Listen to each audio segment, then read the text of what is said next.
එහෙමනේ ගියේ. දැන් ගොඩක් අය ඔක මතක නැහැ නේ. අත්තක නෑනේ කෙලේ ගුණේ දන්නේ. මේ ආන්න රජු කවුද මේ ජයර් මහත්තයා ඉන්දියානු නම්දාව ගෙන්නවා යුද්ධ කරන්න. රජීව් ගාන්ධිට දුන්න බෝම්බ පාර ඉන්දියානු නම්දාව මේට එවුවා කියලා. ජයර් මහත්තයා බාගෙච්ච මාර ප්‍රේමදාස මහත්තයා දීලා පැන්සල් ගියා. ප්‍රේමදාස මහත්තයා කිව්වා උඹ ඒ කරපන් මම මේ කරන්න කියලා කොටින්වත් තියාගෙන හිටියා. අන්තිමේ ප්‍රේමදාසට දුන්න බෝම්බේ. හරිද? චන්ද්‍රිකාගේ ඈගල වෙන්න බෝම්බ දුන්නා. ඔක්කොම වයලා අයින් වුණා. මහින්ද මහත්තයා අරන් තමයි යුද්ධේ නතර කළේ. අන්න ඕක ගොඩක් අඩ අමතකයිද? යුද්ධේ අවුරුදු 3 වෙනකම්. ඔක ගෙලිම Facebook දාන්න ඕන වටින කතාවක් ඕක. මේ මිනිහා කරුණාමාන්නත් ගත්තා ළඟට. ඒ ඔක්කොම ටික ගත්තා. ආයුධ වගේක් අර දන්තිමාලේ පන්සලට ඇරි කාට ගන්නද? ජයර් මහත්තයා මරේ ඇරි ප්‍රේමදාස අර මේ මහත්තයා එක තරහ වුණානේ. මහත්තයායිලා ප්‍රභාකරන්ගේ මාසිනායි තරහ වෙලා කිව්වා එන මුලදෙන ගාගෙන මම දෙන්නක සහයෝගී කියලා. මට හොඳ නැහැ කිව්වා ප්‍රභාකරන්ට ගන්න. ඊට පස්සේ ඈරිය තන්තිමාලේ පන්සලට ආයුධ ලොවිත එකක්. ඒක ඇල්ලුවේ ඩැන්සිල් කොබ්බයක් කඩුවා. සාදු දීලා මේ නිවුස් එක සාදුව වැවුවා ඉස්සෙල්ලා ඊට පස්සේ වැවුවා ඩැන්සිල් කොබ්බ.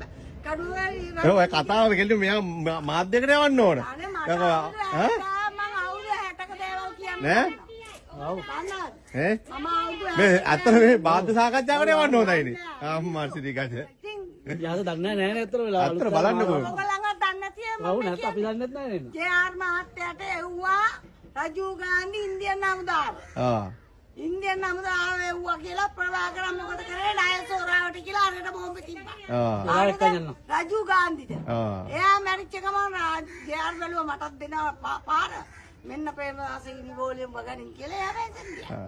අර අරගෙන මොකද කියලා අපි දෙන්න අයියා මල්ලි වගේ දුම් බෝ අපේ මාරගෙන මේ මාරගෙන කියලා කොටින්වත් එයාගේ ළඟට අරගෙන වැඩේ කරා. අන්තිමට කොටිම දුන්නා ප්‍රේමදාස මහත්තයාට පාර. කැලිට කියන්නේ. එලකිරි කතාවනේ. චන්ද්‍රිකා ගත්තා. චන්ද්‍රිකාගේ ඇහැ ගලවන්න දුන්න බෝම්බේ. එයාත් බය වුණා. එයාත් අයින් වුණා. ඊට පස්සේ මහින්ද අරන් තමයි කරුණාමාන්ලා ළඟට අරන් සිද්ධියම අරගෙන ගාන්ට දුන්නේ ප්‍රභාකරන්ට ගියේ.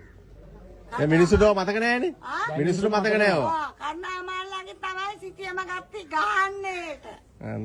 යකෝ මේ ලොකු මිනිස්සු දන්නේ නැති දේවල් මේගොල්ලෝ දන්නවා අන්න. අපි දන්නවා. අන්න ඒක.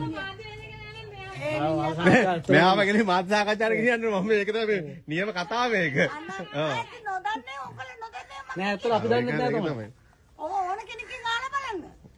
ජය වේවා. හරි අපි රජීව් ගාන්ධි වැරුනේ ඔක කොහොමද කියලා. අපි ආයෙ එන වෙලාවක වෙනම කතා කරමු. දන්නා පුතා දෙන්නම් ඕන් දෙන්නම්